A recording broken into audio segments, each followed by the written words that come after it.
नमस्कार दोस्तों, स्वागत है आपका हिंदी नॉलेज शो में। तो दोस्तों, क्या अमेरिका अब दूसरा कनाडा बन चुका है? मैं ऐसा क्यों कह रहा हूं?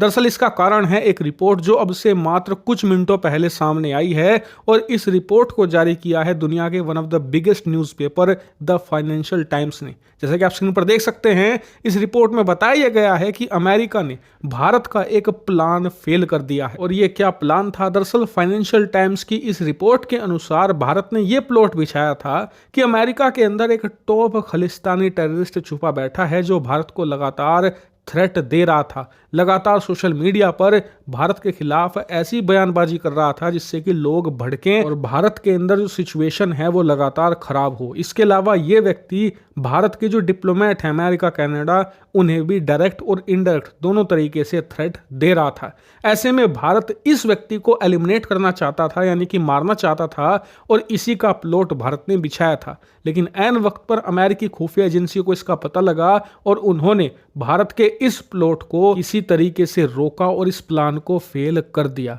ये आपको बता दूं कि ये मेरा कहा हुआ शब्द नहीं है, ये सब कहा है फाइनेंशियल टाइम्स ने, जैसा कि आप स्क्रीन पर देख भी सकते हैं। और इसी रिपोर्ट में आगे ये भी बताया गया है कि अमेरिका ने इसके बाद भारतीय अथॉरिटीज को चेतावनी भी दी है और ये कहा है कि आप इस प्रकार का एक्ट हमारी जमीन पर मत कीजिए, यानी कि अमेरिका की जमीन पर किसी भी प्रकार के टेररिस्ट को या किसी भी प्रकार के व्यक्ति को असैसिनेट करने की कोशिश ना करें, वरना इससे अमेरिका और भारत के संबंधों में दरार पड़ सकती है। हालांकि अब बात करें भारत की, तो फाइनेंशियल टाइम्स ने ही खुद कहा है कि जब हमने ये रिपोर्ट तैयार करी तो भारतीय अथॉरिटीज और भारत सरकार से कांटेक्ट किया और ये सवाल पूछने की कोशिश करी कि क्या आपने सच में ऐसा कोई प्लॉट बिछाया था या अमेरिका ने आपको चेतावनी दी है। तो इस पर भारतीय अथॉरिटीज ने अभी तक कोई भी रिस्पॉन्स नहीं दिया है और ना ही रिपोर्ट आने के बाद भारतीय अथॉरिटीज ने इस पर कुछ कहा है। लेकिन आपको बता दूं कि इस रिपोर्ट के आने के बाद ये अमेरिकी मीडिया में जंगल की आग की तरह फैली है। हर एक छोटा बड़ा न्यूज़पेपर इसके बारे में लिख रहा है,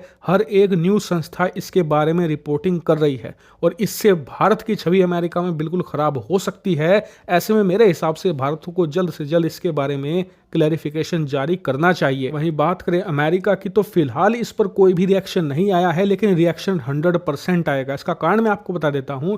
दरअसल अमेरिकी राष्ट्रपति कार्यालय की तरफ से हर हफ्ते एक प्रेस ब्रीफिंग की जाती है जिसमें तमाम राष्ट्रीय और अंतर्राष्ट्रीय पत्रकार शामिल होते हैं और वो अपने अपने सवाल पूछते हैं और उन सवालों के जवाब राष्ट्रपति के प्रवक्ता देते हैं। अब मान लीजिए भारत अमेरिका के पत्रकार इस सवाल को पूछे भी ना, तो वहां पर हमारे दुश्मन देशों के पत्रकार हो सकते हैं या फिर भारत विरोधी पत्रकार आपको मिल सकते हैं जो इस सवाल को जरूर उठाएंगे। और अगर इस पर अमेरिकी प्रवक्ता ये कह देते हैं कि मैं इस पर कोई कमेंट नहीं करूंगा, तो भी बवाल मचेगा, क्योंकि तब वर्ल्ड मीडिया इसे ऐसे देखेगी कि इस मामले में जरूर कुछ ना कुछ हुआ है। तभी राष्ट्रपति के प्रवक्ता ने कमेंट करने से इनकार किया है और तब ये मामला और उछाला जाएगा और इससे भारत अमेरिका के संबंध खराब होने का खतरा है।